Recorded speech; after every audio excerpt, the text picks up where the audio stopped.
Marco Antonio Cara. Y aún más estamos esperando a la Sheikha Amina Teslima, pero ya sabemos cómo son el tráfico en esta ciudad, entonces en cuanto llegue esperamos que se incorpore a la mesa. Comenzaremos con el maestro Enrique Mostrovis, que es el líder de la tradición rabina en México.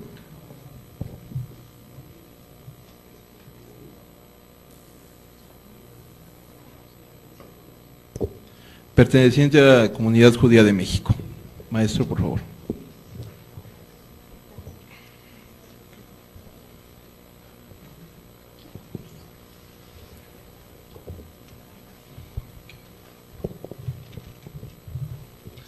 Buenas tardes, ¿se escucha bien? Quisiera ante todo agradecer a la Universidad Metropolitana su gentil invitación a este diálogo, a esta plática, porque más que todo me ha sido transmitido, yo transmitiré algunas ideas, pero lo importante me han transmitido y creo yo que es muy positivo, es entrar en un diálogo para poder generar preguntas y de ahí poder generar algunas respuestas. Es para mí un honor estar junto con el maestro Marco Karam de la Casa Tíbet de México, con el que he tenido la oportunidad de que estemos juntos algunas veces transmitiendo estas ideas y colaborando también en esta idea nueva, vamos a decirlo en México, de esta cultura de respeto a la diversidad. La tolerancia, más que todo yo la defino como un respeto a lo diverso, un respeto, un acercamiento con mucho respeto al otro, al que es diverso, al que piensa, al que cree diferente a nosotros. Para el día de hoy yo me he permitido querer traer dos lecturas, básicamente que creo que pueden darnos la pauta del diálogo. Hace 4 años y en representación de México pude asistir a una invitación que fue generada por el Vaticano con motivo de la llegada del nuevo milenio, y en el Vaticano se generó, y posiblemente sea la primera o la segunda vez que esto se hacía, la idea de reunir a los líderes de la mayor parte de las religiones del mundo con la finalidad de estudiar y hacer propuestas muy concretas en materia de tolerancia religiosa y respeto a lo diverso. Independientemente de que esto para mí en lo personal fue una gran y grata experiencia de poder compartir con líderes básicamente de otros lugares del mundo, porque realmente de toda América Latina nada más y por razones todavía desconocidas invitaron a una sola persona y ese nombramiento cayó en mi persona. Había gentes de religiones, de todas las religiones orientales, budistas, hinduistas, religiones de África, de Camboya, etcétera, etcétera, pero no pude ver lo tradicional que nosotros estamos acostumbrados y lo poco que estamos acostumbrados a ver en México en la relación con otras religiones. Yo quisiera dar lectura al mensaje final, después de toda una semana de trabajos conjuntos de esta asamblea, vamos a llamarle interreligiosa e internacional, y esto fue publicado por el mismo Vaticano. Si ustedes me permiten, doy lectura. En el umbral del tercer milenio, los representantes de diversas tradiciones religiosas que nos hemos reunido en el espíritu de Asís, en la ciudad del Vaticano, procedentes de muchas regiones de la tierra, deseamos compartir los frutos de las experiencias de estos días, las convicciones que han madurado y la esperanza con que afrontamos el futuro del mundo. Somos conscientes de la urgente necesidad de afrontar con responsabilidad y valentía los problemas y los desafíos del mundo moderno: pobreza, racismo, contaminación del medio ambiente, materialismo, guerras y carrera de armamentos, globalización, SIDA, falta de asistencia médica, disolución de la familia y de la comunidad, marginación de las mujeres y de los niños. Trabajar juntos por defender la dignidad humana como fuente de los derechos humanos y de los correspondientes deberes, luchando por la justicia y la paz para todos. Crear una nueva conciencia espiritual para todo el género humano en armonía con las tradiciones religiosas, para lograr que prevalezca el principio del respeto a la libertad de religión y la libertad de conciencia. Estamos convencidos de que nuestras tradiciones religiosas cuentan con los recursos necesarios para superar las divisiones que observamos en el mundo y para favorecer la amistad y el respeto recíproco entre los pueblos. Somos conscientes de que muchos de los trágicos conflictos del mundo se producen por la pragmática y a menudo injusta asociación de religiones con intereses nacionalistas, políticos, económicos o de otro tipo. Somos conscientes de que si no cumplimos nuestra obligación de poner en práctica los ideales más elevados de nuestras tradiciones religiosas, seremos responsables de las consecuencias y se nos juzgará con severidad. Sabemos que los problemas que afligen al mundo son de tal alcance que solos no somos capaces de resolverlos. Por eso urge la colaboración interreligiosa.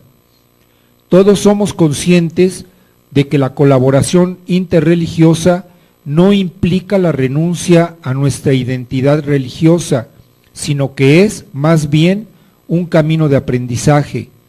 Aprendemos el respeto recíproco como miembros de la única familia humana. Aprendemos a respetar las diferencias y apreciar los valores comunes que nos vinculan. Por tanto, estamos convencidos de que podemos trabajar juntos para prevenir los conflictos y superar las crisis que existen en varias partes del mundo. La colaboración entre las diversas religiones debe fundarse en el rechazo del fanatismo, del extremismo y de los antagonismos recíprocos que llevan a la violencia. Todos somos conscientes de la importancia de la instrucción como medio para promover la comprensión mutua, la cooperación y el respeto. Esto implica sostener la familia como columna básica de la sociedad, ayudar a las generaciones jóvenes a formar su conciencia, subrayar los valores morales y espirituales fundamentales y comunes, cultivar una vida espiritual a través de la oración, la meditación, el recogimiento según la práctica de cada tradición religiosa, usar todos los medios, incluidos los de comunicación social, para informar acerca de las respectivas tradiciones religiosas, asegurar que los textos de historia y de religión ofrezcan una presentación objetiva de las tradiciones religiosas, a fin de que las personas pertenecientes a esas tradiciones puedan reconocerse en ellas. Todos estamos llamados a comprometernos en este diálogo interreligioso e intercultural.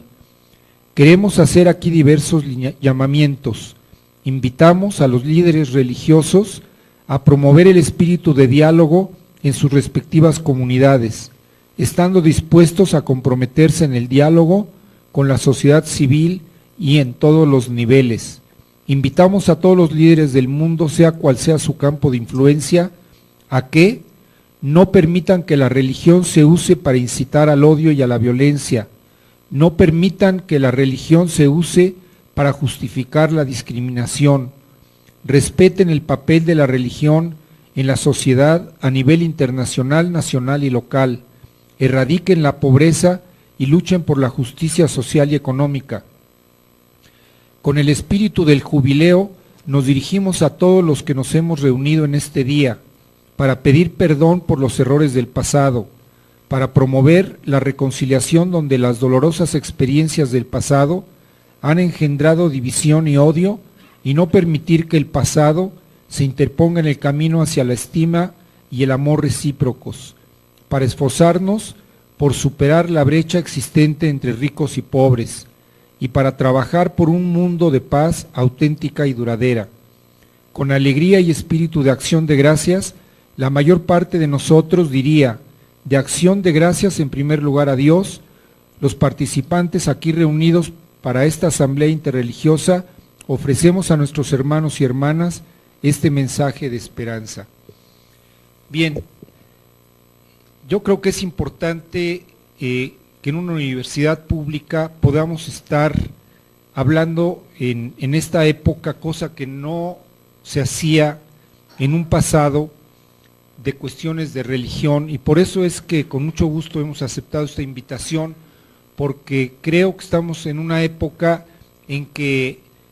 si no es con la colaboración de todos nosotros, este mundo sabemos que no va a ir por buen camino. Luego entonces esta Asamblea Interreligiosa Internacional, este mensaje final y todos los trabajos que salieron de ella fue enviado a la ONU, y se está programando para el próximo año continuar este trabajo, ya que es muy difícil encontrar el entorno para reunir a todos los líderes de las religiones. En México, desde hace unos 10 años, a raíz de los cambios constitucionales en materia religiosa, hemos venido trabajando cerca de 12 religiones principales con presencia en México, uniéndonos, buscando el conocimiento recíproco, la solidaridad con el gobierno y con grupos no gubernamentales para poder trabajar en lo que es poco a poco en la cultura de ir terminando con la intolerancia que rige nuestro país, intolerancia a grupos indígenas, intolerancia a grupos sociales, intolerancia en nuestro campo personal, intolerancia en grupos religiones. Una de las formas de erradicar esto, hemos hecho propuestas muy concretas a la Secretaría de Educación Pública para que dentro del Estado laico que nos rige podamos y se pueda dar materias específicas de cada una de las religiones, porque creemos firmemente que es a través de la cultura, de la historia de las religiones, donde podremos enriquecernos y podremos aprender a respetar al prójimo. Yo me detengo momentáneamente en este momento para poder dialogar un poco posteriormente. Muchas gracias.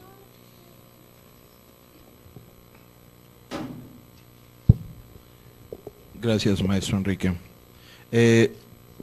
Exactamente, él es el presidente de las relaciones judio-cristianas e interreligiosas por parte de la Organización Judía de Derechos Humanos, es decir, es una parte importante dentro de la tradición judía. Bueno, y ahora tenemos, dentro de este espíritu de tolerancia que hemos tratado de desarrollar aquí en la Universidad Metropolitana, que aunque no participamos en ninguna religión oficialmente o que tengamos creencias aparte, es fundamental que el concepto de tolerancia no solo permee dentro de las tradiciones religiosas, sino en la sociedad en común, para poder llevar una vida civilizada, racional y que nos permita desarrollarnos plenamente. Y bueno, en ese marco tenemos al maestro Marco Antonio Caram, que es el presidente de la Casa Tíbet de México. Maestro, por favor.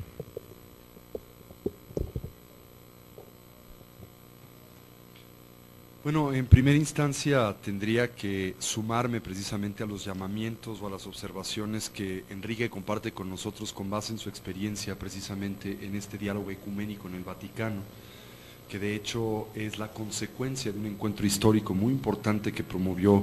el papado, que promovió también el Estado Vaticano en Asís, en Italia, en 1986, precisamente en el espíritu de amor y de diálogo de San Francisco de Asís con una buena parte de los grandes representantes de las diferentes tradiciones espirituales del mundo. Yo creo que el primer elemento que tenemos todos que tener en cuenta es que hoy vivimos en un mundo evidentemente global o globalizado, y que el concepto de la globalización es claramente no uno que se aplica tan solo al campo de lo económico, al campo de lo social, sino que también se aplica al campo de lo ideológico, y un aspecto, una parte importante precisamente de esta dimensión de experiencia humana es el universo de lo religioso. Hoy en día todos nosotros nos vemos de una u otra forma bombardeados o nos vemos sujetos al contacto con una variedad de diferentes ideologías, entre ellas aquellas que encontramos en las diferentes propuestas espirituales de la humanidad. Y esta es una de las razones por las cuales el espíritu ecuménico, el espíritu del diálogo, de la interlocución, el espíritu de la clarificación de los principios fundamentales de toda tradición espiritual que en general coinciden, por lo menos en sus aspectos elementales, es de tal importancia y relevancia para nosotros como personas y como hombres sociales contemporáneos. Cuando analizamos una buena parte del fenómeno humano como este se ha venido de una u otra forma manifestando a lo largo de la historia, encontramos que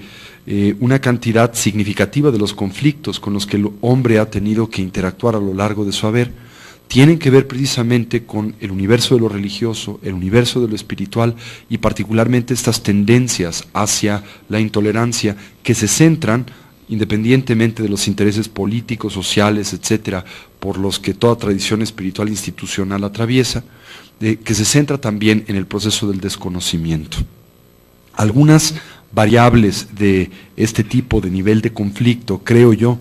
puede ser encontrado, por lo menos de forma primigenia o embrionaria, en los aspectos o propuestas teológicas fundamentales de algunas de las grandes tradiciones espirituales de la humanidad, particularmente en un concepto que hemos discutido en otros diálogos con anterioridad, el concepto de la totalidad, el concepto de la exclusividad o del absolutismo religioso. Esto es especialmente presente en algunas tradiciones teístas que precisamente por su corte revelado obviamente presentan una descripción o cosmogonía, una visión de la realidad que es vista como exclusiva y absoluta, algo con lo que nosotros, por ejemplo, en nuestro país, un país esencialmente de historia cristiana católica, pues tenemos buena experiencia. Creo que precisamente en el diálogo ecuménico una de las variables que tienen que ser tocadas de forma sustancial si es que queremos llegar a un proceso de interacción realmente benéfico, realmente significativo, es la deconstrucción de esta barrera primigenia que para nosotros presenta precisamente el obstáculo primario para este tipo de establecimiento de barrera o de universo de respeto mutuo, que es el concepto del absolutismo o la exclusividad. En algunas tradiciones espirituales, como es el caso, por ejemplo, de la tradición budista en todas sus diferentes formas, sea la tradición budista Theravada o el budismo del sur, que se practica en países como Tailandia, Camboya, Laos o Sri Lanka, en el budismo del gran vehículo o el Mahayana, que se practica en el Asia Central y en el Extremo Oriente en países como Tibet, Bután, como Corea, Japón, China y algunas partes de la ex Unión Soviética y de Mongolia, encontramos una propuesta que creo que puede ser de beneficio en este sentido, ¿no? La idea de que cuando exploramos, por ejemplo, las herramientas a través de las cuales como seres humanos interactuamos con el mundo y con el universo de lo trascendente, encontramos que estas son, por definición, herramientas de corte subjetivo. Finalmente, el universo se nos revela a través de la información de las que nos provee nuestra mente, nos provee nuestros sentidos, y estos están limitados o están por lo menos circunscritos al tipo de dimensión de experiencia con la que contamos, siendo, por ejemplo, seres humanos. Obviamente nuestra interacción con el mundo está sujeta a otras variables que repercuten en este elemento de subjetividad, que son los elementos tales como culturales, como genéricos, a qué género pertenecemos, nacionales, económicos, educativos, que determinan la manera en que vemos el mundo, y por lo tanto ninguna propuesta, ninguna descripción de la realidad es finalmente totalizadora y por lo tanto absoluta o exclusiva. Todas son meras aproximaciones con cierto rango de subjetividad en torno al entendimiento de la realidad, y creo que en ese contexto podemos concluir algo que es importante, y es que todas las grandes propuestas espirituales del mundo indudablemente llevan consigo la intuición, la decodificación, el entendimiento de algunos aspectos importantes de la realidad que son de utilidad para el hombre en su viaje hacia lo trascendente o hacia la libertad.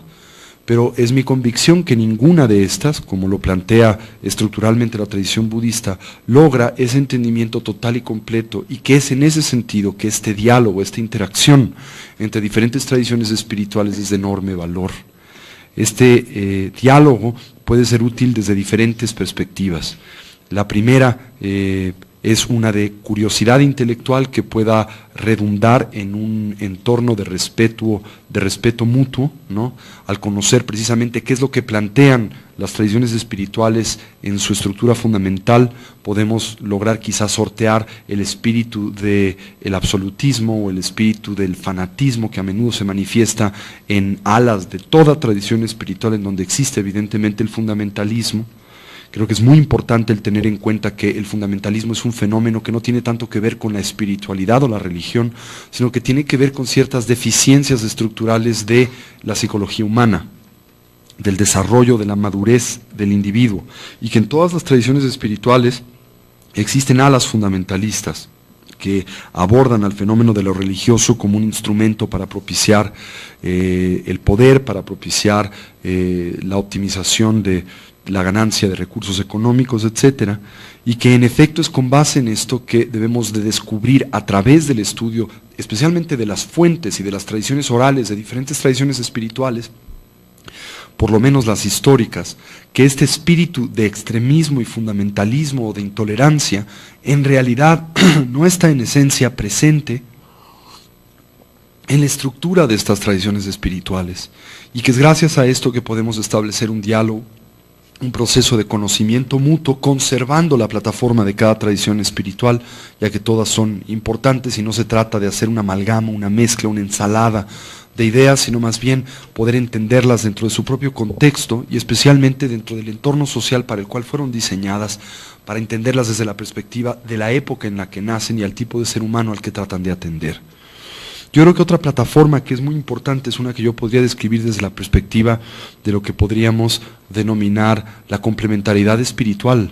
y es el hecho de que es obvio, es claro, el que todas las tradiciones espirituales cuentan con fuertes, cuentan con variables dentro de su estructura y su mensaje que las distinguen, que las hacen especiales, pero que también pueden encontrar en otras propuestas mecánicas, tecnologías espirituales que les ayuden a refinar su mensaje, a de alguna manera elevar su capacidad de eficacia dentro del contexto de la práctica de su propio sistema religioso, y que este proceso de complementariedad es muy importante para el mundo contemporáneo. Aquí la complementariedad le permite al individuo que la utiliza el no abandonar la estructura de su propia fe o tradición espiritual, el mantener una actitud de apertura y respeto para con otras, y de hecho aprender de estas aquello que es de utilidad. A menudo he escuchado a su santidad el Dalai Lama, por ejemplo, el líder espiritual y temporal del pueblo tibetano, el representante informal de la tradición budista tibetana en general, afirmar, por ejemplo, el que en la tradición cristiana encontramos una extraordinaria muestra de caridad y de la generación de estructuras, por ejemplo, económicas, orientadas hacia el apoyo para los más desprotegidos, que a menudo no es una cosa que se encuentra muy desarrollada dentro del espíritu institucional del budismo. Una tradición espiritual más abocada básicamente al universo de lo contemplativo, al universo de la exploración interior a través de diferentes tecnologías y medios. Como también el Dalai Lama a menudo observa el que una de las variables importantes que encontramos la tradición budista puede en efecto aportar al mundo de lo religioso es su extraordinario conocimiento de la mente y sus fenómenos, y la capacidad que como seres humanos tenemos a través del uso de la tecnología contemplativa, que creo que ha sido conservada en su nivel más sofisticado y extenso en la historia de la tradición budista, hacia otras tradiciones espirituales, proponiendo diálogos que empiezan desde tiempos muy lejanos, desde la época mongola, con el primer gran encuentro interreligioso del mundo moderno, podríamos llamarle, en la corte del gran Kublai Khan, el emperador mongol que fue el anfitrión del viajero veneciano Marco Polo, en donde representantes de todas las grandes tradiciones espirituales presentes en el imperio mongol, incluyendo el cristianismo católico y nestoriano, el judaísmo y muchas otras tradiciones espirituales, emprenden un proceso de diálogo orientado a la generación de las condiciones para la correcta convivencia dentro del ámbito de una misma sociedad. Hoy esto es importante. Hoy encontramos, por ejemplo, que algunos monasterios contemplativos cristianos, particularmente dominicos o benedictinos, invitan a, por ejemplo, monjes o contemplativos tibetanos para poder compartir con ellos técnicas de meditación que pueden ser de beneficio para el desarrollo del sacerdote o el contemplativo cristiano, como encontramos en el mundo tibetano a sacerdotes que aportan a herramientas importantes, por ejemplo, para el trabajo social, y con el mundo judío, el constante cuestionamiento que el Dalai Lama hace a los grandes patriarcas de esta tradición en torno a cómo se sobrevive en el exilio, producto de la diáspora tibetana producida por la invasión ilegal de su territorio en 1949, y con esto la presión muy importante y acentuada que sufre hoy para su supervivencia la tradición budista del Tíbet. Entonces, este modelo de complementariedad, manteniendo la presencia de lo que es importante para cada tradición, sin tenerlo que negociar, pero aprendiendo la una de la otra, en este ámbito de enriquecimiento mutuo, es esencial, es importante. Y la última variable o estructura del diálogo es la aceptación de que vivimos en efecto en un mundo plural, con diferentes tipos de seres humanos que evidentemente manifiestan diferentes necesidades, y que es claro el que ninguna tradición espiritual puede atender las necesidades de toda sociedad humana o de todo individuo, y que en realidad deberíamos de ver como una gran ventaja o una gran riqueza el que existan en nuestra sociedad y planeta grandes tradiciones espirituales, por diferentes que sean, porque podemos tener por certeza que éstas van a atender las características y deficiencias o necesidades de diferentes poblaciones humanas. Y que cuando realmente estudiamos la esencia de toda tradición espiritual, encontramos, como también lo afirma el Dalai Lama, el que comparten algo en común, que es el desarrollo de un buen corazón o el cultivo de la bondad. Creo que esto es suficiente, el rescate precisamente de esta dimensión de la experiencia humana y del compromiso humano del uno para con el otro y del hombre para con el universo de lo natural con el que convivimos, es suficiente para que este diálogo y este enriquecimiento mutuo se pueda llevar a cabo. Más tarde, en efecto, también es importante reconocer el concepto de pluralidad que mencionaba Enrique. Hoy en día también creo que nos encontramos con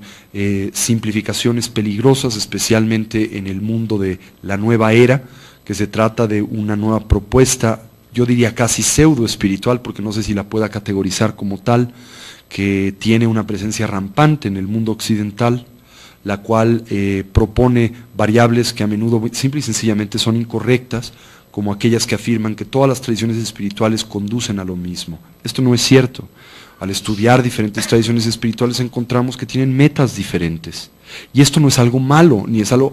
para lo cual deberíamos de generar ansiedad o preocupación. Yo creo que somos seres humanos diferentes y todos aspiramos a diferentes cosas. Unos buscan una dimensión de paz trascendente en la obtención de un paraíso, otros buscan medios de purificación de las acciones negativas, otros buscan justificantes ideológicas para la práctica de la ética, otros buscan la transformación cognitiva a través de diferentes ejercicios espirituales. La realidad es que inclusive las metas espirituales de los seres humanos son distintas. Y esta es una de las razones por las que es valioso el que existan diferentes tradiciones espirituales. Lo que es cierto, a pesar de esta pluralidad que creo es sana e importante para la comunidad humana, es que todas las tradiciones espirituales en efecto comparten variables en común, esto es, comparten puentes que las atan, la importancia del cultivo del respeto, del rescate de la auténtica humanidad, el rescate del amor y de la compasión como principios fundamentales del haber humano. Y que si además añadimos a esto la responsabilidad, que es lo que yo diría distingue a la propuesta de lo religioso de la propuesta meramente de lo intelectual, de internalizar el conocimiento, de transformarlo en una experiencia vital en beneficio de los demás, encontraremos en efecto el valor que tiene el ecumenismo, el valor que tiene el diálogo interreligioso y lo mucho que se puede aprender de la interacción entre diferentes tradiciones espirituales. Una de las muestras para mí más elegantes de un criterio de esta naturaleza la encuentro en una invitación que hace una comunidad, la famosa comunidad de Getsemaní en los Estados Unidos, un monasterio benedictino al que perteneció el famoso Thomas Merton, un gran contemplativo intelectual cristiano norteamericano que fue de los pioneros en el contacto con el universo tibetano, quienes invitan al Dalai Lama hace algunos años a una mesa cuyo objetivo es ejecutar un experimento muy controversial. Y en este experimento es pedirle al Dalai Lama que haga un comentario budista de los evangelios cristianos, ¿no? Un esfuerzo que culmina en un libro que precisamente se llama El Buen Corazón, ¿no? Y que precisamente exalta que el mensaje primario de la tradición cristiana, así como el mensaje primario de la tradición budista, coinciden en el desarrollo de un buen corazón. Así que bueno, el ecumenismo ya no es hoy un lujo, creo que es en efecto una gran necesidad humana. Encontraríamos en este la posibilidad de resolver algunos de los problemas importantes del mundo contemporáneo, como es el problema, por ejemplo, árabe-israelí, el problema chino-tibetano y muchos otros, y se basa en el entendimiento de que... Así que bueno, con esto creo que sintetizo de alguna manera el espíritu de la propuesta budista, una tradición espiritual que es por definición una no sectaria, una tradición espiritual que en su haber nunca ha promovido la idea de lo misionero, la idea de el proselitismo, y que piensa en una actitud de respeto y valor de la pluralidad espiritual del género humano. Y me auno de nueva vez al espíritu de Asís y al espíritu vaticano precisamente en la promoción de estos principios, que bueno, tendría que ser secundado precisamente para empezar por el respeto, diría yo, de la pluralidad religiosa en diferentes culturas, que no es siempre el caso, inclusive dentro del propio espíritu vaticano. Entonces bueno, esto es un buen principio y creo que será la base de lo que en el futuro tendremos que ahondar con mayor profundidad, y que en efecto, como decía Enrique, y creo que esto es una propuesta esencial, eventualmente debe de convertirse en una base primaria del currículum académico, no digamos del nivel universitario, sino quizás secundario o preparatoriano, el que un estudiante tenga la posibilidad de conocer las bases de las diferentes tradiciones espirituales, desmitificar muchos de los prejuicios que tenemos para con estas, y poder, ¿por qué no?, encontrar el valor que en todas ellas podemos indudablemente hallar. Bueno, pues esto es básicamente lo que pienso es valioso de aportar desde la perspectiva budista, y pues abrir un poco el diálogo, si es que podemos platicar acerca de estas cosas. Gracias.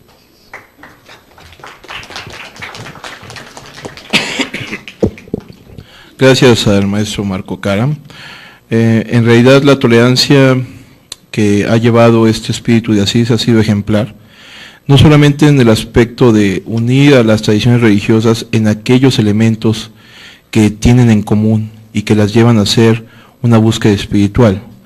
sino que esta tolerancia religiosa esperamos que se proyecte en la sociedad, en la tolerancia económica, en la tolerancia social, tolerancia en todos los niveles, para que esta sociedad se transforme. Y bueno, en el espíritu de nuestra casa abierta el tiempo, el diálogo tiene preeminencia, entonces se abre la ronda de preguntas, esperamos hacer 3 preguntas seguidas, contestan los ponentes aquí presentes y continuamos con otras 3. Por favor. Quisiera preguntarles su experiencia, ¿cuáles han sido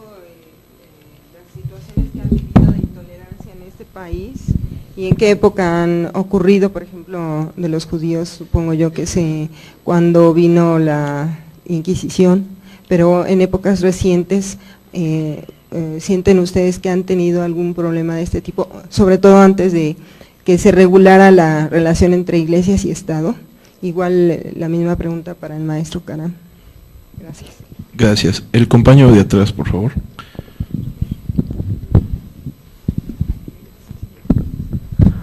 Hola, buenas tardes, mi nombre es David. Bueno, mi pregunta es, ¿cómo se vive o cómo se puede tener un afán de tolerancia cuando, digamos, se tiene la bota en el cuello? Pienso en el caso histórico judío y en el caso del Tíbet, ¿no? Porque, digamos, en las relaciones de poder, cuando la religión se vuelve vivencial, se vuelve social, evidentemente entra en relaciones de poder. En este sentido, insisto, ¿cómo se vive la tolerancia con la bota en el cuello, ¿no? Sería mi pregunta. Una tercera pregunta, aquí por favor. Bueno, tanto como pregunta, sería una pregunta a la universidad. Que bueno, una felicitación, porque pienso que hay 2 formas en las que el ser humano siempre ha vivido o dos energías que siempre ha buscado el ser humano y que las tiene. Una es el aspecto sexual, que pues estamos definitivamente en un problema en la sociedad de hoy, y el otro es el aspecto de la búsqueda de lo inmanente, o sea, de lo espiritual, que tiene una connotación natural, igual que la sexual, y sería también para el maestro Enrique, cómo ha visto o cómo ven las universidades o la Secretaría de Educación con respecto a la educación sobre esto, sobre lo inmanente o el espíritu, porque permea en todas las religiones, digo, en todas las sociedades, pero se lo apropian las instituciones religiosas, y entonces allí es cuando se vuelve la religión. Yo vengo de un grupo étnico, cuando la religión se vuelve en cierto momento, como dice Marx, en un instrumento para que un pueblo, para que una nación quede dormida, pero veo también que es cierto que una religión tiene el otro filo, es un aspecto liberador que podemos dialogar, y que bueno, con estudiantes, tiene un aspecto en la que el hombre sí adquiere dimensiones que no se conocen, y precisamente los hombres que alcanzaron esas dimensiones son las que establecieron religiones, fundaron religiones, pero no así de fundamentalistas, o con un fundamentalismo como se ve hoy. Gracias. Gracias. Sí, gusto.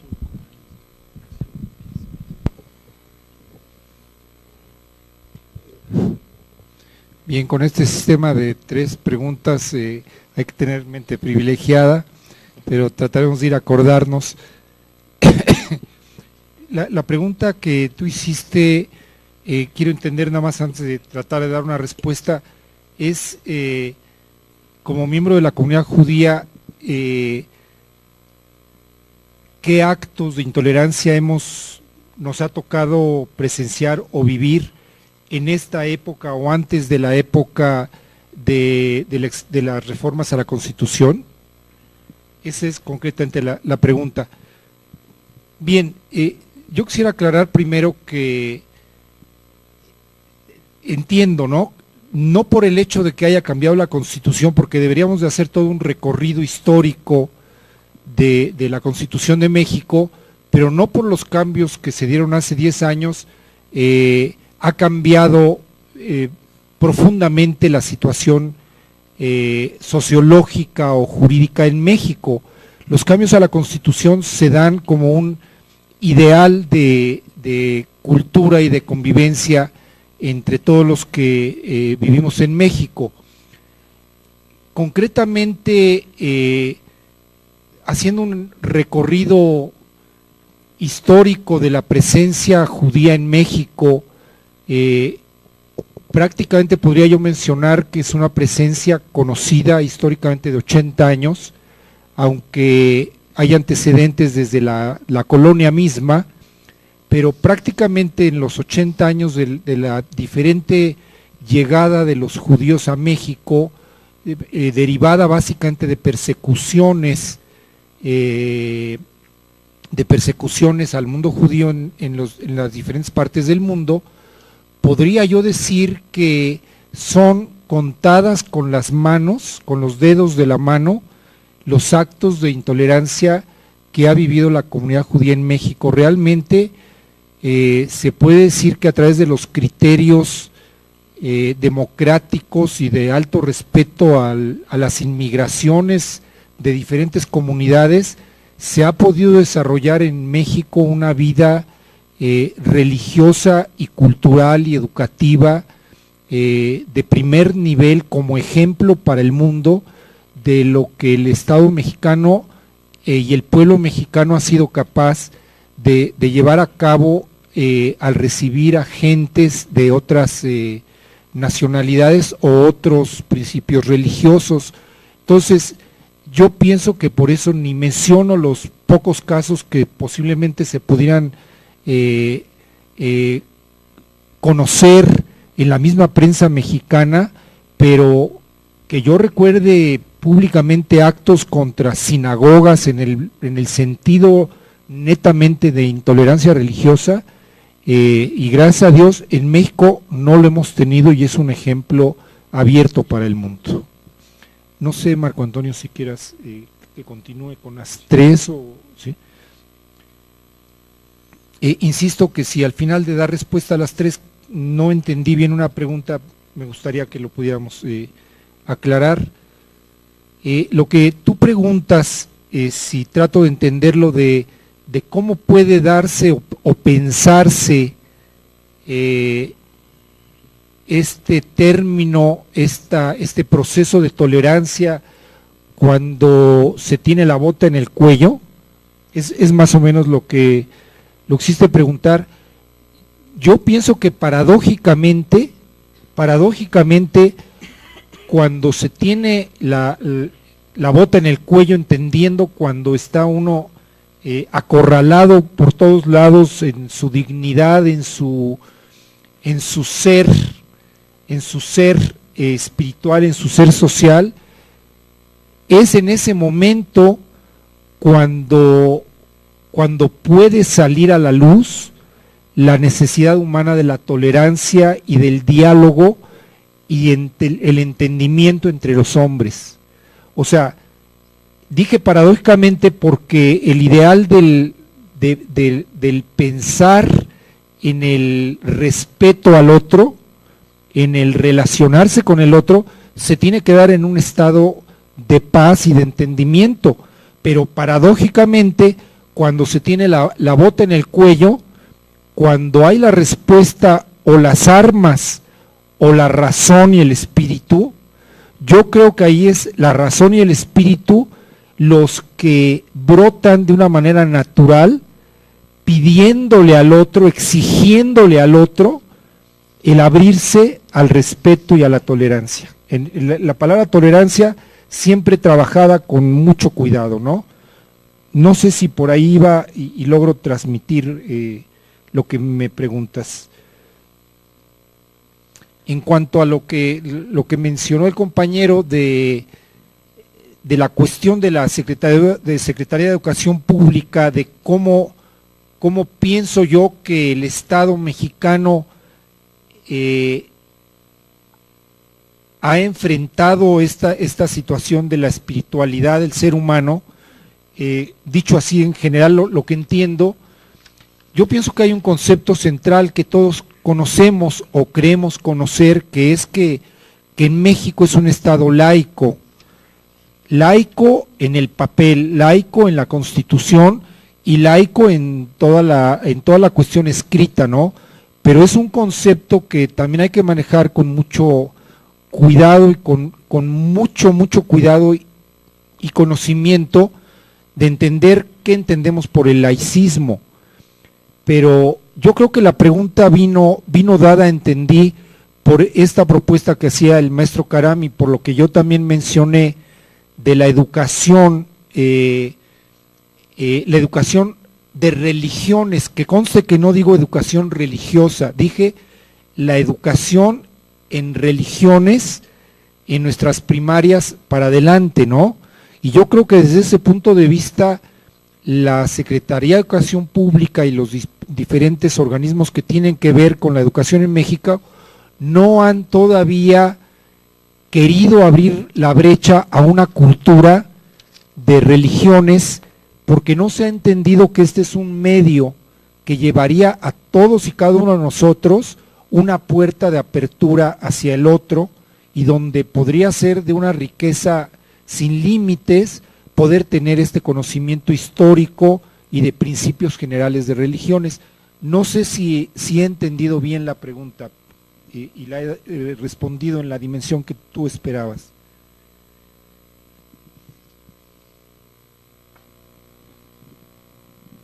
Bueno, también coincido con lo que comenta Enrique. En el caso de la tradición budista se trata de una tradición en realidad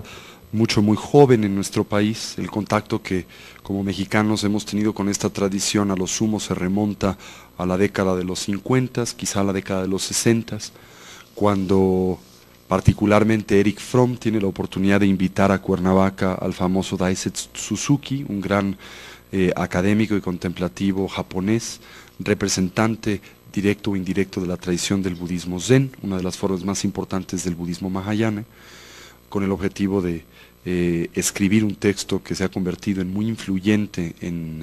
la presentación del budismo en Occidente, que fue Budismo Zen y Psicoanálisis.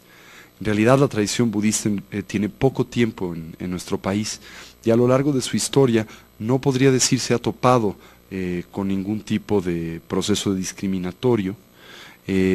con una sola excepción que creo que no es única del mundo budista, y no sé si exactamente podría ser descrita como una de discriminación, pero es que si bien no se le ataca o no se le dan los privilegios que tiene la tradición católica en términos políticos, por ejemplo, ¿no? Por ejemplo, vemos cómo el gobierno mexicano, especialmente a partir de la época de Salinas en adelante, hace un esfuerzo muy importante por el establecer de nuevo relaciones con el gobierno vaticano, y con esto con la tradición cristiana como tal, más le niega la visa para ingresar a nuestro país al Dalai Lama, por dar un ejemplo, ¿no? Entonces, en ese sentido, creo que hay un concepto, por lo menos no de igualdad política de diferentes tradiciones espirituales que pueden ser minorías en nuestro país, y que como sociedad tendremos que ir avanzando en esa dirección poco a poco. Pero agresiones directas creo que no las hay,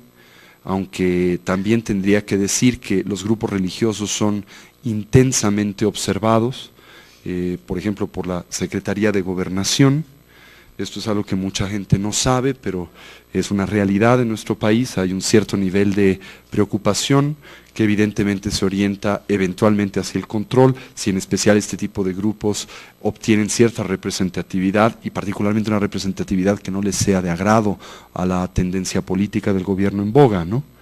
Entonces, bueno, eso puede dar lugar a un proceso de discriminación, y creo que no debería de existir una razón para sustentar o prolongar este tipo de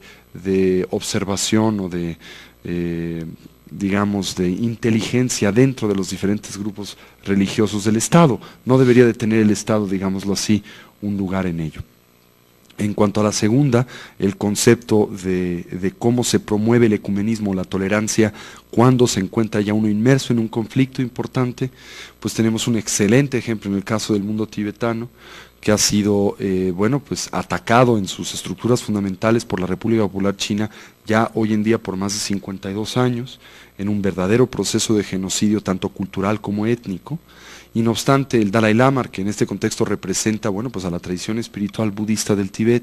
constantemente se ha mantenido en una posición de no violencia, en un diálogo con el gobierno chino, precisamente subrayando el que hacerlo de otra manera violaría finalmente los principios esenciales de la propia tradición espiritual budista, y colocaría a las personas que se dejan tentar por la violencia en la misma posición que aquellos que los violentan, ¿no? Además, bueno, hay una razón muy evidente: el mundo tibetano cuenta con no más de 6 millones de habitantes en el Tíbet histórico, para 1.200 millones de chinos, con una presencia militar de más de 350.000 soldados en la meseta tibetana. El reaccionar a través de la violencia sería un acto de suicidio para el pueblo tibetano. Le proveería a la República Popular China de la excusa que por años ha buscado para finalmente poder arrasar con todo núcleo de resistencia. A pesar de la represión, a pesar de la constante violación de los derechos humanos en el mundo tibetano, el Dalai Lama constantemente subraya y promueve el concepto de la no violencia y una lucha a través de la no violencia. Y aquí creo que una variable que sería importante es no confundir algo que a menudo en nuestra cultura confundimos, quizá producto de nuestra herencia judeocristiana, y aquí, con todo el respeto guardado, quizá una herencia también guadalupana. Y es esta interpretación que a menudo hacemos de tolerancia por pasividad, ¿sí? Esta idea que a menudo la gente tiene de que una persona tolerante o paciente tiene que por definición ser una persona pasiva, hasta pasguata podríamos decirlo, ¿no? Y esto no creo que sea una definición correcta de la paciencia o de la tolerancia. Más bien, la paciencia y la tolerancia implican una actitud humana ausente de enojo, ausente de ira, ausente de una variedad de emociones y actitudes perturbadas, mas no ausente de la necesidad de respuesta. ¿Me doy a entender? Y creo que se puede actuar en el mundo a través de muchas diferentes estructuras, maneras, medios, pero haciéndolo ausente de enojo, ausente de odio, ausente de estas emociones que tienden a más bien hacer que los conflictos escalen y no encuentren resolución. Un excelente ejemplo de esto lo encontramos, por ejemplo, desde una perspectiva sociopolítica en el conflicto israelí y palestino, que es precisamente lo que dialogamos Enrique y yo al venir para acá, ¿no? Que esta política o estrategia que han asumido los grupos fundamentalistas, tanto árabes e islámicos como judíos, de tratar de resolver sus diferencias a través del conflicto, claramente llevan a el escalamiento del conflicto, hasta un punto que quizá resulte en una confrontación de tragedia, ¿no? Creo que siempre vale la pena el mantener coherencia, el mantener la tranquilidad, la tolerancia y establecer el diálogo que sea necesario en las instancias necesarias. Tarde o temprano, aunque sea después de décadas, esto da frutos positivos para todos aquellos involucrados. Y en cuanto a la última pregunta, en efecto, creo que es importante, que es una variable realmente prioritaria para el mundo, el establecer dentro del universo de lo educativo modelos de educación religiosa, no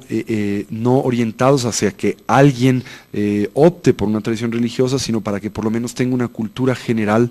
que le lleve a la evaluación del valor que tienen todas las tradiciones espirituales y cómo representan aspectos muy valiosos del ser humano en sus diferentes formas y como todas históricamente han tenido variables importantes que aportar al mundo. Esto daría lugar de nueva vez a la emergencia del espíritu, del ecumenismo y de la tolerancia interreligiosa, que es indispensable para resolver muchos de los conflictos con los que hoy nos topamos. Gracias, maestro Karam. Con lo que respecta a la universidad que se mencionó, el comité organizador de este coloquio, compartimos la convicción de que la tolerancia es uno de los valores fundamentales del ser universitario, en cualquiera de sus ámbitos, y es uno de los valores principales que le da sentido y razón de ser a esta universidad, y por lo cual estamos aquí y creemos que este movimiento es algo importante. Con respecto a lo de educación religiosa, como bien mencionaban nuestros ponentes, no se refiere a la preeminencia de una sola religión que exprese sus puntos de vista o que imponga su visión, sino que una educación religiosa, como elemento fundamental a partir del cual podemos desarrollarla, es que se permita manifestar las diferentes tradiciones religiosas dentro de esa educación, tanto judía, cristiana, budista, incluso la nueva era como una nueva visión de la expresión de la espiritualidad, ¿no? Es decir, una educación religiosa debe de contener una diversidad tal que se permita a los estudiantes compartir las diferentes visiones, o por lo menos tener una referencia de ellas, ¿no? Y bueno, continuamos con las rondas de pregunta, para que no se nos haga muy pesado, las vamos a hacer de a dos, ¿estamos de acuerdo? Y por favor, el señor.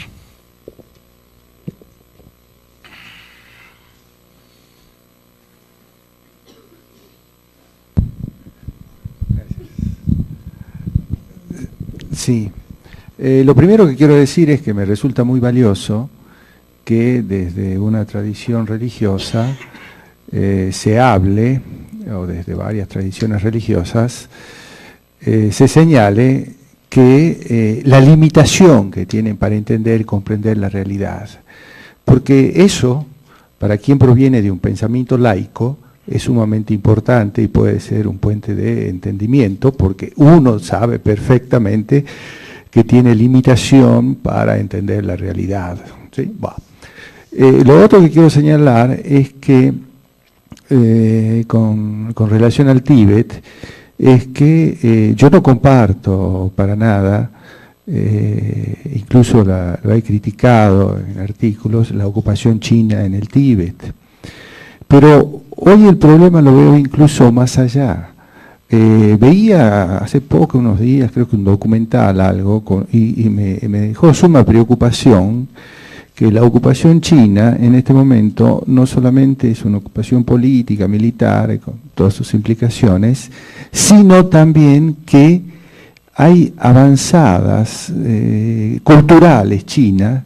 que están introduciendo, curiosamente, modelos occidentales, los chinos, para desnaturalizar una cultura milenaria como la tibetana, y me parece sumamente riesgoso, ¿no? Bueno. Por último, en todo caso, por el Tíbet, porque tengo otro, más bien un comentario adicional, me llama un poco la atención el hecho que señala usted, Karan, de que se le negó la visa al Dalai Lama, porque yo recuerdo, yo participé inclusive en un acto cultural, académico, con la presencia del Dalai Lama, acá en el centro de la ciudad, organizado por esta universidad. No recuerdo exactamente si fue antes de Salinas o con Salinas, pero sí recuerdo haber participado en ese acto, ¿no? Entonces ese hecho me llama un poco la atención. Bueno, lo otro que quiero comentar es que hay un...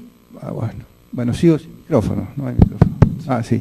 Creo que hay un problema, de todas maneras, con las religiosidades. Yo creo que hay un problema que hay que abordar, es que cuando la religiosidad se convierte en religión de Estado, sea esta oficial, paraoficial o no, porque en ese sentido, y bueno, que es algo muy preocupante en el conflicto árabe-israelí, yo creo que los sectores ultra religiosos y ultra conservadores se convierten en un factor de perturbación, se convierten en un factor militante que obstruye la paz. Ahí sí, creo que también eso hay que desmontarlo, como que igualmente me parece que, bueno, ustedes han citado el espíritu de Asís, el otro espíritu vaticano. Yo, sin embargo, critico acremente estas giras mercadotécnicas que realiza el pontífice romano, que creo que desnaturalizan todo ese espíritu, ¿no? Y bueno, y por último, quiero decirles claramente, como profesor de esta universidad y también con un espíritu de tolerancia, que no estoy de acuerdo en que se den educación de historia de las religiones en nuestros planes de estudios. No estoy de acuerdo. Yo creo que en el caso de México, aquí se ha sufrido y se ha peleado mucho por la exacerbación religiosa,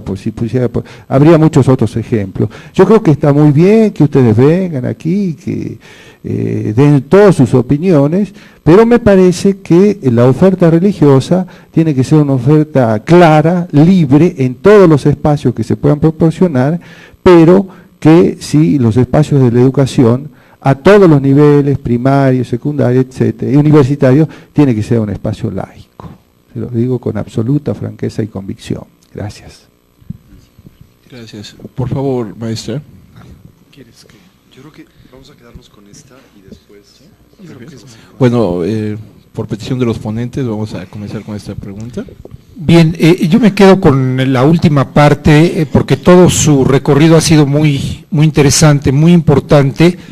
Me quedo básicamente con la última postura, y qué bueno que salió, y qué bueno que se han reflejado dos caminos. El camino que ha sido un cuestionamiento que hemos querido dar aquí, pero pienso momentáneamente que hay posiblemente un malentendido, porque yo lo que he tratado de transmitir, que no haya un mercado de religiones en las escuelas y en las universidades, eso es otras vías. Yo lo que he propugnado, y lo digo con más claridad, es que haya un estudio de la historia de las religiones, que es otra cosa. Entonces, quise aclarar esto momentáneamente, a reserva de, con mucho gusto, charlarlo con usted, porque es un tema fundamental en la vida de cualquier país, pero veo muy claro, y estoy con usted, propugno por la laicidad, porque es lo que lleva a la imparcialidad de todos los habitantes de un país, pero una cultura de las religiones. Ya sabemos que en las escuelas, en las universidades, se nos ha transmitido historia nacional, historia universal, etcétera, pero a lo que se quiere llegar es a algo más detenido sobre la historia de las religiones. Gracias. Bueno, pues yo también estoy de acuerdo con los planteamientos que hace usted, ¿no? En efecto, creo que es muy preocupante el observar la posición que la República Popular China está adoptando, particularmente en el Asia Central en los últimos años. Yo creo que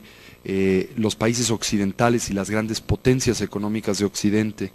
de alguna manera creo yo, cegadas por la oferta de un mercado enorme que aparenta tener la República Popular China, han descuidado los enormes peligros que acompañan al modelo político y social que ha promovido este país, por lo menos a partir de 1949 en adelante. China es hoy indudablemente un país colonialista,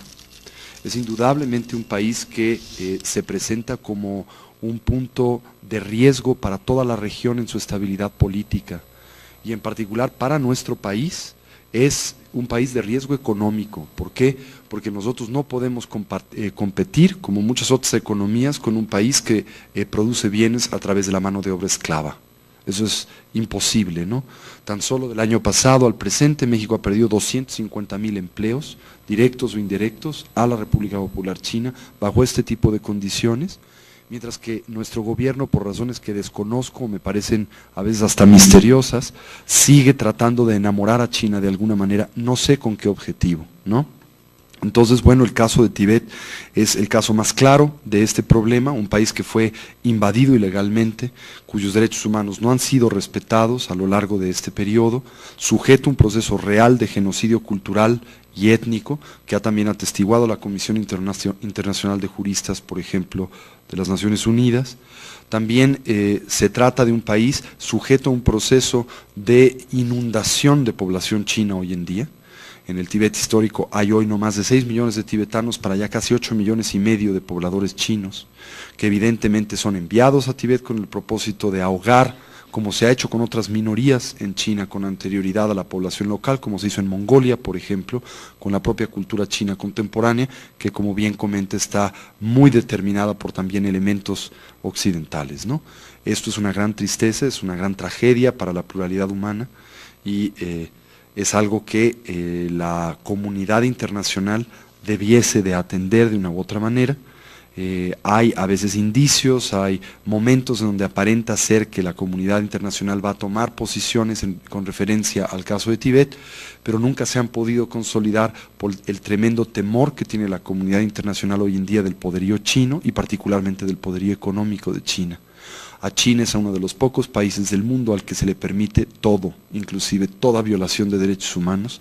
y al mismo tiempo se le premia, como entrando en la Organización Mundial de Comercio, o dándole las Olimpiadas para el año 2008, sin considerar su récord de derechos humanos, que es realmente deplorable, ¿no?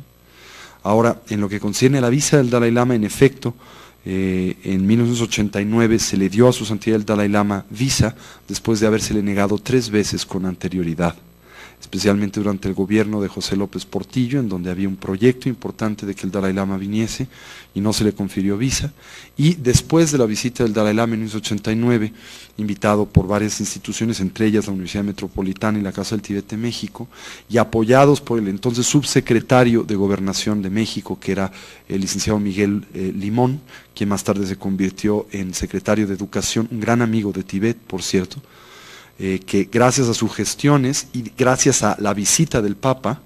pudo convencer al entonces gobierno del presidente Salinas, a pesar de las recomendaciones negativas de la Secretaría de Relaciones Exteriores, que le confiriera un visado de entrada al Dalai Lama para promover este concepto, por lo menos cosmético, de pluralidad religiosa. Hoy en día la situación ha vuelto a cambiar con el gobierno del presidente Fox. Por dar un ejemplo muy concreto, tenemos más de 3 meses tratando de conseguir una visa para uno de los representantes del gobierno tibetano en exilio para que visite a nuestro país con fines meramente culturales sin poder obtener el visado, ¿no? Evidentemente con una carga política que tiene por objetivo el no agraviar a China, que tiene un lobby o un cabildo importante en nuestro país, ¿no? Y en cuanto a lo último, pues creo que es importante comentar que creo, y esto es esencial, que no olvidemos que un recinto universitario, como la definición de universidad así lo de alguna manera evidencia, es un recinto de universalidad. Y porque lo es, sería poco contradictorio, creo yo, el negar que un aspecto esencial del conocimiento humano a lo largo de su historia es el conocimiento religioso. Y por lo tanto, dentro del ámbito universitario debe de existir, creo yo, una plataforma para el diálogo religioso. Y evidentemente se tiene que aplicar o se tiene que abordar desde la óptica del laicismo y con los instrumentos del laicismo, la historiografía, la semiótica, el estudio genérico de la religión como un fenómeno humano que le permita a aquel que interactúa con este tener una visión plural de lo que el espíritu humano ha cultivado, de la misma manera que estudiamos el pensamiento medieval o estudiamos diferentes propuestas intelectuales y filosóficas que a menudo tienen mucho de religiosas y de dogmáticas, o estudiamos la ciencia, sin tener en cuenta que, por ejemplo, el paradigma de la ciencia contemporánea, y subrayo el paradigma, no por esto queriendo decir que es la totalidad de la ciencia, pero es el modelo que la ciencia hoy encuentra preponderante en la cultura occidental, que es el materialismo reduccionista, es un credo, ¿no? Y es un credo que no puede ser del todo validable siquiera empíricamente, y no obstante, jamás se plantea de esa manera. Así que bueno, creo que eso da lugar a un debate interesante, ¿no? Gracias. El debate sobre la educación religiosa está abierto. Incluso el derecho hasta no creer en Dios es un derecho importante que se defiende. Y bueno, tenemos ejemplos como el modelo español, en donde son opcionales los cursos de educación religiosa después de las clases. Es decir, tenemos opciones y el debate está abierto para que decidamos como quisiéramos que se diera, ¿no? Por favor, la siguiente pregunta.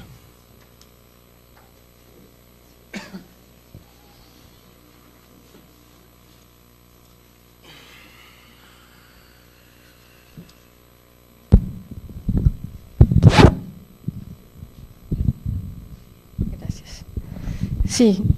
bueno, soy antropóloga y quisiera yo hacer un comentario y una pregunta.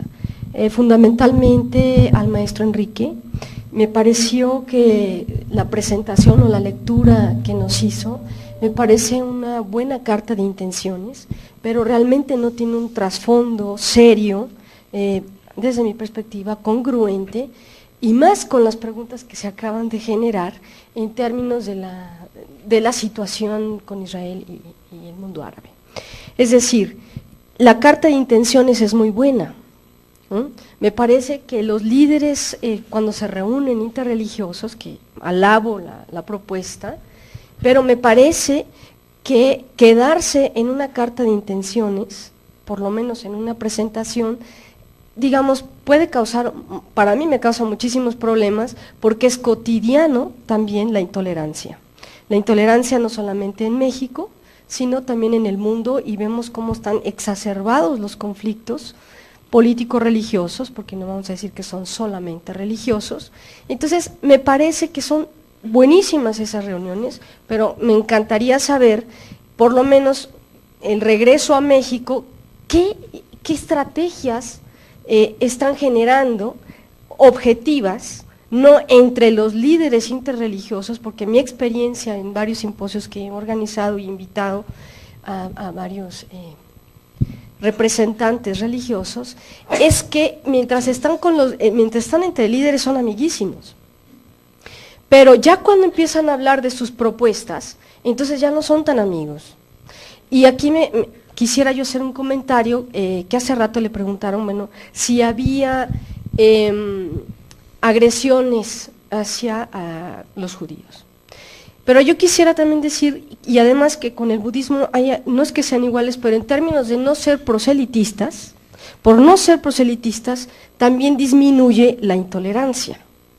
porque justamente a los judíos no les interesa hacer proselitismo porque es una religión comunitaria que no es universalista.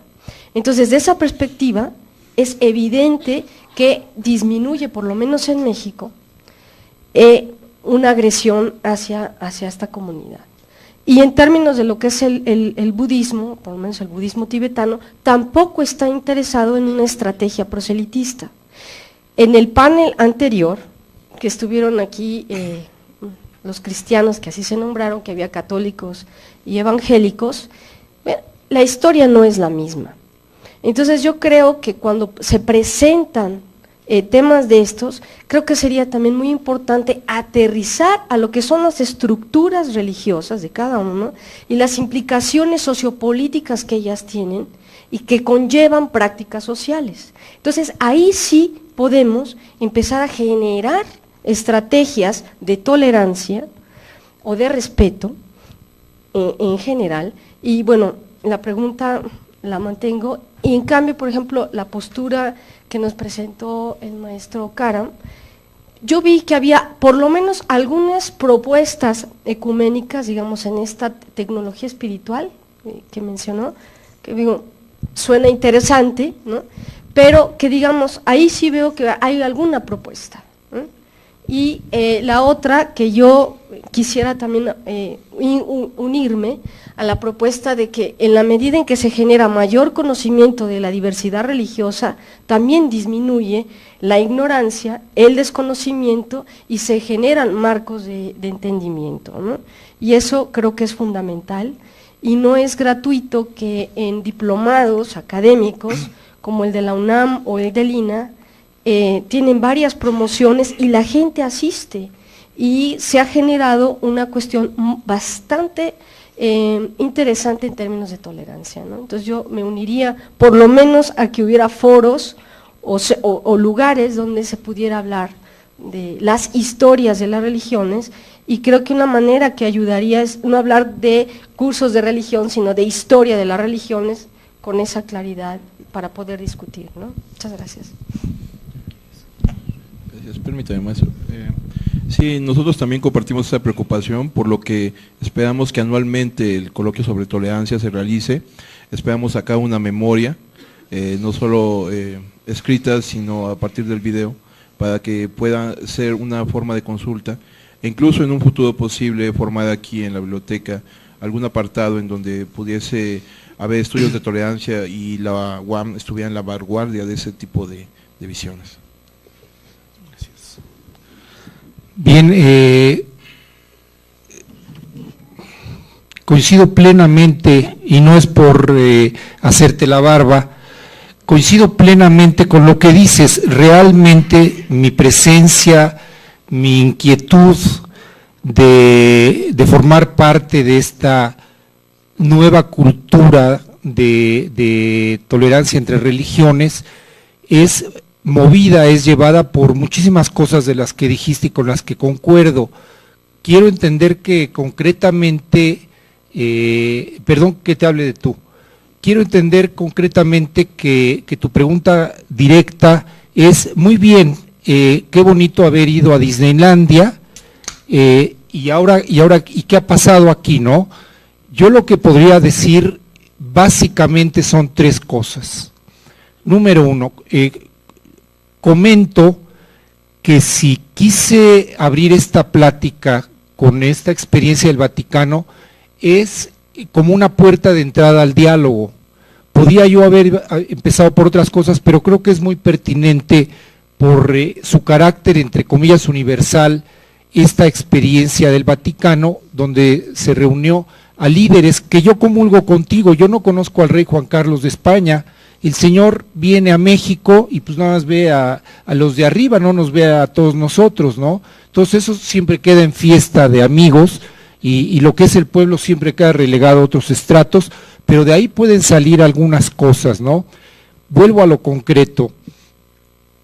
De 10 años para acá, en que pensamos que se ha abierto este intento de diálogo entre religiones, sabemos, y yo personalmente lo he estado viviendo, que es un proceso muy lento. Yo pienso que si esto va a llevar 500 años, en buena hora, no que lleve 500 años, prefiero 500 años en vez de 1.000.000 de años. Hemos podido estar en universidades, hemos podido estar en la televisión, hemos podido estar en entrevistas con la prensa, hemos podido estar en diferentes lugares donde la gente pueda entender que hay una necesidad en el área humana religiosa, no hablando de líderes, hablando de las personas, de los creyentes comunes y corrientes, donde tiene que darse ese espacio de hermandad y de solidaridad, ¿no? La labor que hemos hecho entre todas las religiones de 10 años para acá, además de tratar de publicitar esto que creemos que es un mensaje positivo para la sociedad, hemos podido interactuar en lugares como Chiapas, donde debido a la fundación en México del llamado Consejo Interreligioso de México, a que no estamos hablando de una utopía, estamos tratando poco a poco de llegar a más gentes, a más fieles dentro de las religiones, y hasta ahora sabemos que sigue habiendo muchos problemas en cuanto a los protestantes, en cuanto a los católicos, básicamente en México. Estamos cerca y hemos podido trabajar con la Comisión Nacional de Derechos Humanos, por lo menos dando nuestra opinión para tratar de ser conciliadores en problemas religiosos, y poco a poco estamos encaminados. Gracias. Bueno, desafortunadamente el tiempo no es a veces tolerante con nosotros, pero continuar la discusión y el diálogo, y quiero que le brindemos un aplauso al maestro Enrique Moushowitz, y aquí le entregamos un reconocimiento, por favor.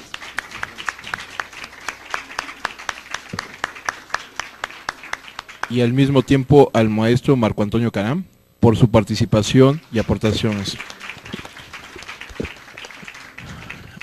Y asimismo los invitamos a la conferencia final con Roberto Blancarte, que muchos de ustedes lo han de conocer, un hombre controvertido, pero que tiene algo que decir.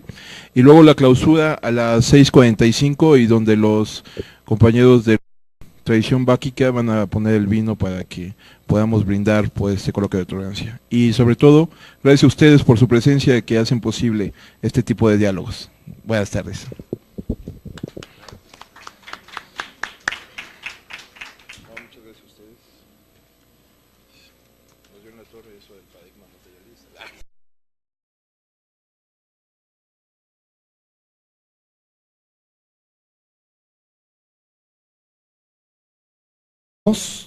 Buscando el conocimiento recíproco, la solidaridad con el gobierno y con grupos no gubernamentales para poder trabajar en lo que es poco a poco en la cultura de ir terminando con la intolerancia que rige nuestro país,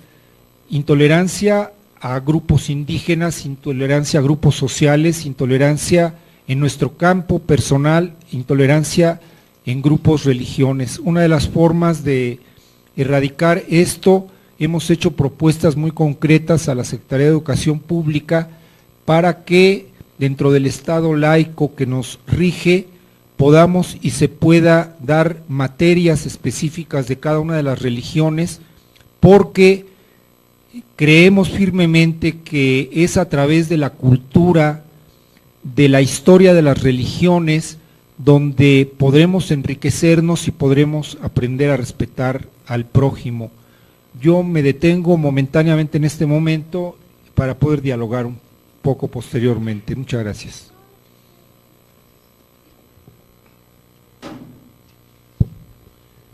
Gracias, maestro Enrique. Exactamente, él es el presidente de las relaciones judio-cristianas e interreligiosas por parte de la Organización Judía de Derechos Humanos. Es decir, es una parte importante dentro de la tradición judía. Bueno, y ahora tenemos, dentro de este espíritu de tolerancia que hemos tratado de desarrollar aquí en la Universidad Metropolitana, que aunque no participemos en ninguna religión oficialmente o que tengamos creencias aparte, es fundamental que el concepto de tolerancia no solo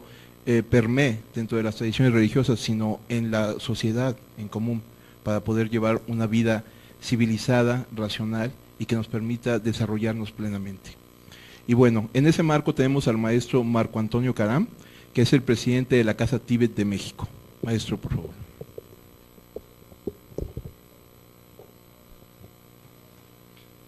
Bueno, en primera instancia tendría que sumarme precisamente a los llamamientos o a las observaciones que Enrique comparte con nosotros con base en su experiencia precisamente en este diálogo ecuménico en el Vaticano,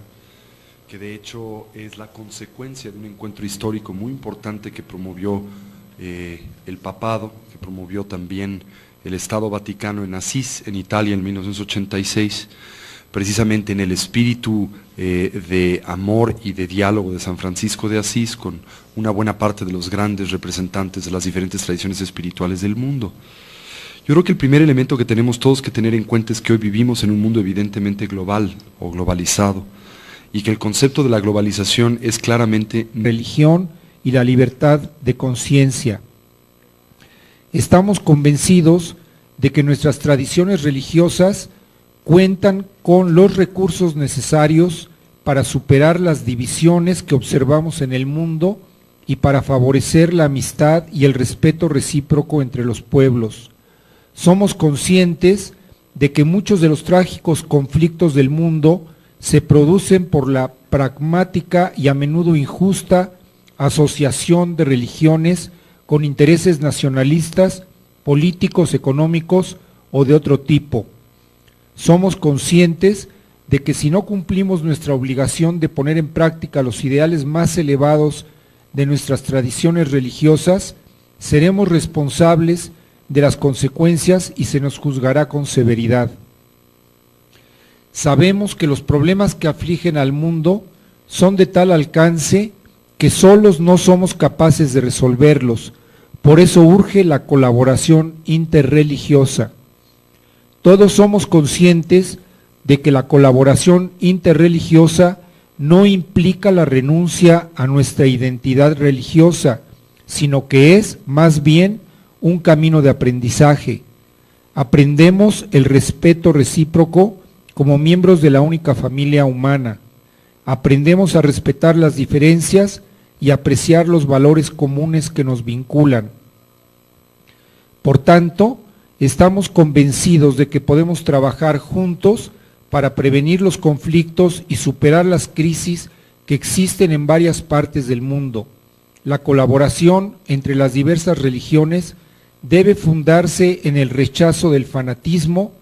del extremismo y de los antagonismos recíprocos que llevan a la violencia. Todos somos conscientes de la importancia de la instrucción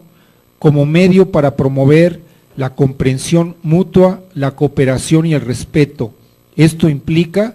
sostener la familia como columna básica de la sociedad, ayudar a las generaciones jóvenes a formar su conciencia, subrayar los valores morales y espirituales fundamentales y comunes, cultivar una vida espiritual a través de la oración, la meditación, el recogimiento según la práctica de cada tradición religiosa, usar todos los medios, incluidos los de comunicación social, para informar acerca de las respectivas tradiciones religiosas, asegurar que los textos de historia y de religión ofrezcan una presentación objetiva de las tradiciones religiosas, a fin de que las personas pertenecientes a esas tradiciones puedan reconocerse en ellas. Todos estamos llamados a comprometernos en este diálogo interreligioso e intercultural. Queremos hacer aquí diversos llamamientos. Invitamos a los líderes religiosos a promover el espíritu de diálogo en sus respectivas comunidades, estando dispuestos a comprometerse en el diálogo con la sociedad civil y en todos los niveles. Invitamos a todos los líderes del mundo, sea cual sea su campo de influencia, a que no permitan que la religión se use para incitar al odio y a la violencia,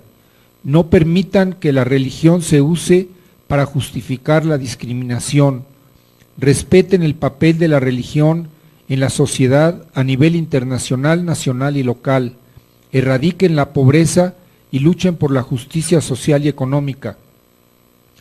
Con el espíritu del jubileo nos dirigimos a todos los que nos hemos reunido en este día para pedir perdón por los errores del pasado, para promover la reconciliación donde las dolorosas experiencias del pasado han engendrado división y odio, y no permitir que el pasado se interponga en el camino hacia la estima y el amor recíprocos, para esforzarnos por superar la brecha existente entre ricos y pobres, y para trabajar por un mundo de paz auténtica y duradera. Con alegría y espíritu de acción de gracias, la mayor parte de nosotros diría, de acción de gracias en primer lugar a Dios, los participantes aquí reunidos para esta asamblea interreligiosa, ofrecemos a nuestros hermanos y hermanas este mensaje de esperanza. Bien, yo creo que es importante que en una universidad pública podamos estar hablando en esta época, cosa que no se hacía en un pasado, de cuestiones de religión, y por eso es que con mucho gusto hemos aceptado esta invitación, porque creo que estamos en una época en que si no es con la colaboración de todos nosotros, este mundo sabemos que no va a ir por buen camino. Luego entonces esta Asamblea Interreligiosa Internacional, este mensaje final y todos los trabajos que salieron de ella fue enviado a la ONU y se está programando para el próximo año continuar este trabajo, ya que es muy difícil encontrar el entorno para reunir a todos los líderes de las religiones. En México, desde hace unos 10 años, a raíz de los cambios constitucionales en materia religiosa, hemos venido trabajando cerca de 12 religiones principales con presencia en México,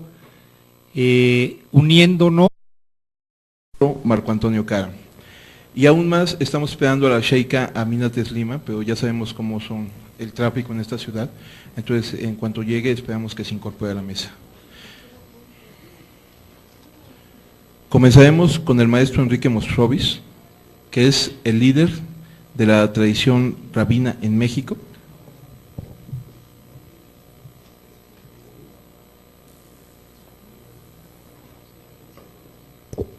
Perteneciente a la Comunidad Judía de México. Maestro, por favor.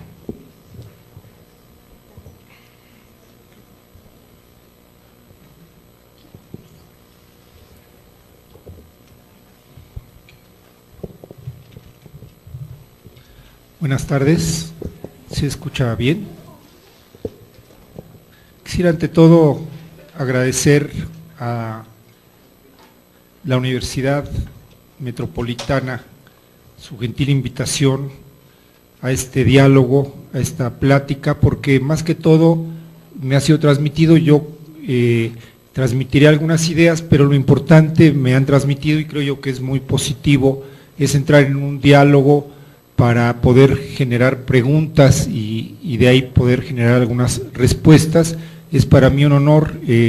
estar junto con el maestro Marco Karam de la Casa Tíbet de México, con el que he tenido la oportunidad de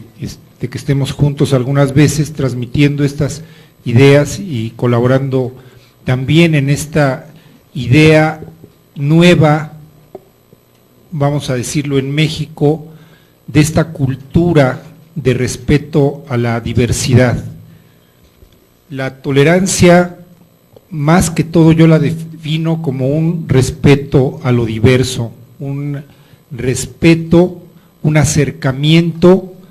con mucho respeto al otro, al que es diverso, al que piensa, al que cree diferente a nosotros. Para el día de hoy yo me he permitido querer traer dos lecturas, básicamente que creo que pueden darnos la pauta del diálogo. Hace 4 años, y en representación de México, pude asistir a una invitación que fue generada por el Vaticano con motivo de la llegada del nuevo milenio, y en el Vaticano se generó, y posiblemente sea la primera o la segunda vez que esto se hacía, la idea de reunir a los líderes de la mayor parte de las religiones del mundo con la finalidad de estudiar y hacer propuestas muy concretas en materia de tolerancia religiosa y respeto a lo diverso. Independientemente de que esto para mí en lo personal fue una gran y grata experiencia de poder compartir con líderes básicamente de otros lugares del mundo, porque realmente de toda América Latina nada más y por razones todavía desconocidas invitaron a una sola persona y ese nombramiento cayó en mi persona. Había gentes de religiones, de todas las religiones orientales, budistas, hinduistas, religiones de África, Camboya, etcétera, etcétera, pero no pude ver lo tradicional que nosotros estamos acostumbrados y lo poco que estamos acostumbrados a ver en México en la relación con otras religiones. Yo quisiera dar lectura al mensaje final, después de toda una semana de trabajos conjuntos